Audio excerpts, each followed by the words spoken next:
This video has been sponsored by Affler and Retainful. Hey Shopify fam, welcome back to the One Shopify Podcast, the one you didn't know you needed until now. Powered by our partners at Affluent and Retentful, tools that help brands build loyal communities and boost revenue with smart automation. I'm your host Ashika, and today's episode we are diving into a topic that's all about driving growth partnerships.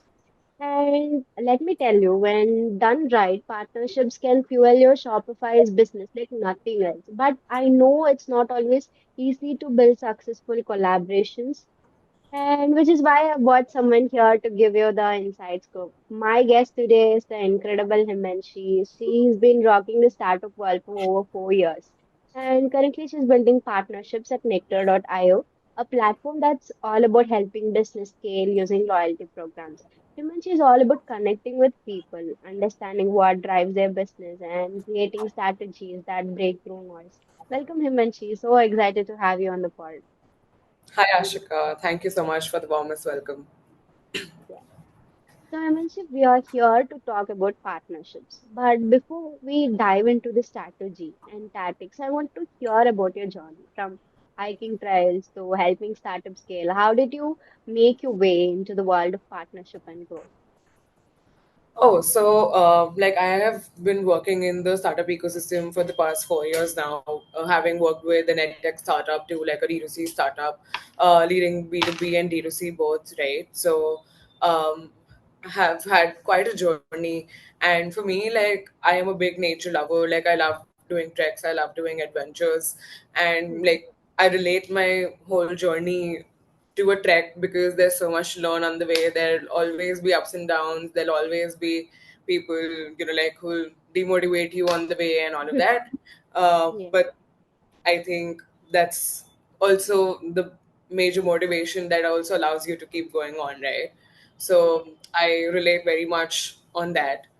So yeah, that has how my journey looked like. And now I'm heading partnerships at Nectar.io, and we build loyalty programs for D2C brands. You've worked with some amazing startups. What's your take on the role of partnerships in driving growth for Shopify stores?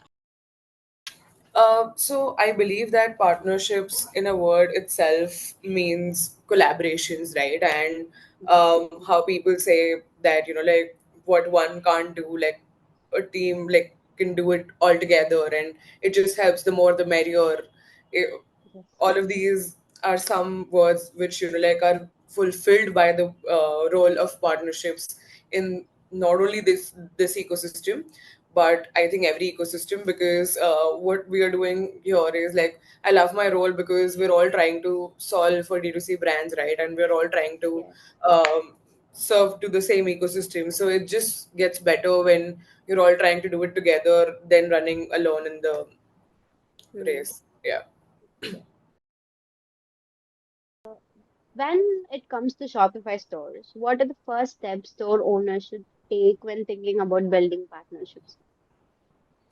So, because we are a loyalty app, right? So we have two parts to it. Like, either we onboard that app as an integration, while we can help the D2C brand better because we have integrations with email and WhatsApp marketing tools, CRMs, and also a lot of checkouts as well, right? So when we are talking about such tools, then we always want to have integrations with them so that we could create better workflows for these D2C brands, right?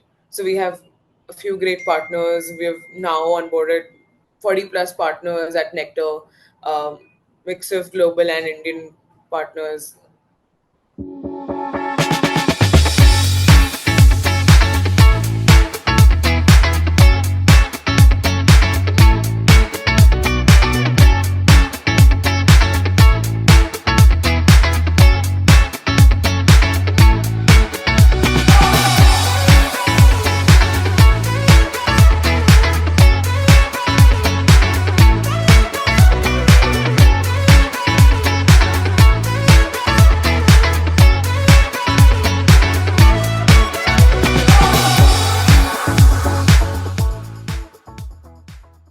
So I think a lot of store owners, no? They overlook that it's not about more partners, but it's about the right partners. So now let's say someone is just getting into partnerships. What's the best approach to pitch them, and how do you get their attention? So, I would say the best learning that I've had is in this ecosystem that you should always complement each other's strengths, right? Mm-hmm, So, partnership is not, like a relationship which only involves give and take, and, like it's not only about giving more referrals. It's also more about being able to share more resources, being able to help each other better. And I think the right partnerships work the best when we are able to work on each other's strengths. Like, let's say, and I've learned this as well from one of our partners itself. So, mm-hmm, I mean, it's not necessary that, like all these partners are going to be amazing at maybe hosting events or maybe, like getting crowd or having a touch base with the customers. So I think if we come together in the ground and you like try to complement each other's strengths, it just makes it a very powerful play for the all of us. yes. I feel like partnerships are often treated as transaction store owners approach. It like, what can I get from this? But I agree with you that building relationships is the true key to success. For store owners, now, how do they approach partnerships with a mindset of relationship building? So do you mean store owners as in the D2C brands? Yes, yes. Yeah, so in fact, they love it because it becomes better and easier for them, right? Because Mm-hmm, what happens here is that while I am already maybe let's say that onboarding like an email marketing tool or WhatsApp marketing tool, right? So mm-hmm, I don't want to do like all of this back and forth again and again to try to connect from one team to another and like maybe see how this is working the best way, right? So if we are already bringing this as a platter to the Shopify stores, it just helps them, like save all of their time to, like find the right tools and instead like trust this one partner and go ahead with mm-hmm. the partnerships that they have. So it's like a platter served to your plate, Yes, to your yes. table. Sorry, yeah. Mhm. How do store owners know these scale these partnerships once they have found a few that are working well? So if you see from the merchant side, so let's say that like these merchants also want all of these tools to run hand in hand, right? Because let's say that we're now also expanding into the retail space, right? And uh, even a few brands like maybe warehouse they have onboarded their POS system because they love our tool so much that they want the offline store also to have the same experience which they have with Nectar right now. So which is why what happens is that sometimes or most of the times the merchants in fact push for such kind of partnerships so that they can complement their experiences better. Okay, okay. And also there might be some mistakes and partnerships are no exceptions. So what are some common mistakes store owners make when they're trying to form these partnerships?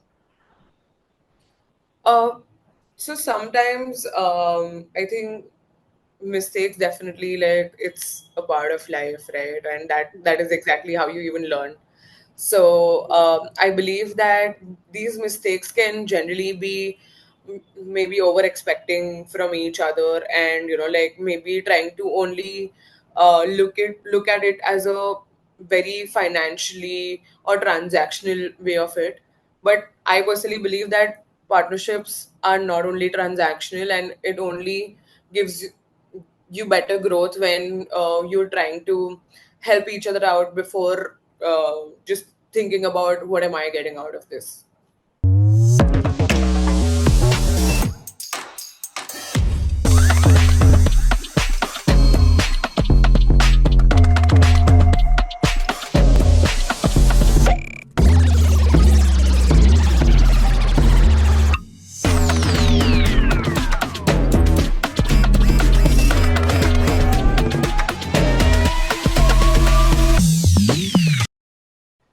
So, Himanshi, I'd love to hear about a real partnership success story.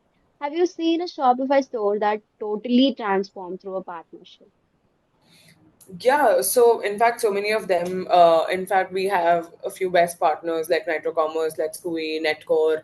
These are the few best partners that we have, and like we keep complementing each other by creating more funnels of how can we make this better.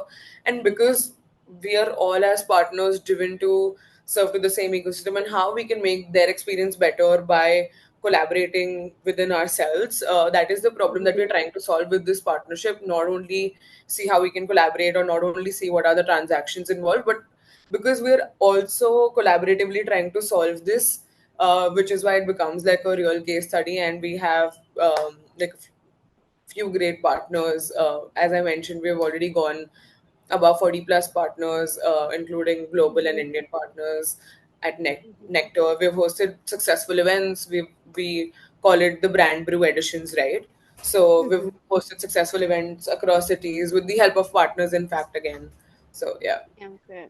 Okay. So yeah, we have covered so much today. For someone who's just starting to think about partnerships, whether they are in the Shopify space or just looking to grow, what advice would you give?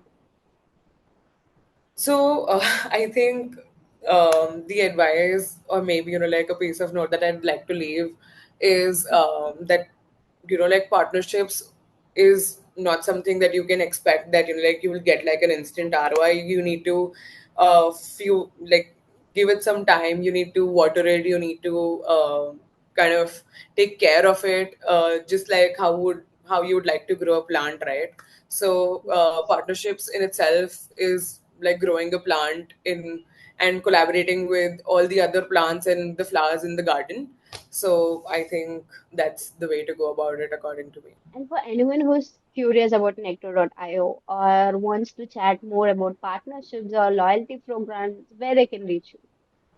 So I would love to connect on LinkedIn. I will also, like maybe mention my Himanshi@nectar.io is my email ID, and I can pass on my number as well. I'd be more than happy to help and like discuss some more of this. Great, great. So, all right, Shopify builders, if you're not thinking about partnerships as your next big growth lever, I hope today's episode changed your mind. Thank you, Himanshi, for all your insights on how collaborations can truly fuel Shopify growth. And to everyone listening, don't forget to follow the show, share this episode with a fellow founder, and join us next week to discuss something about scaling your store. Until then, optimize, scale, and stay curious. Thank you, Himanshi. Thank you for coming to the pod. Thank you. It was a pleasure.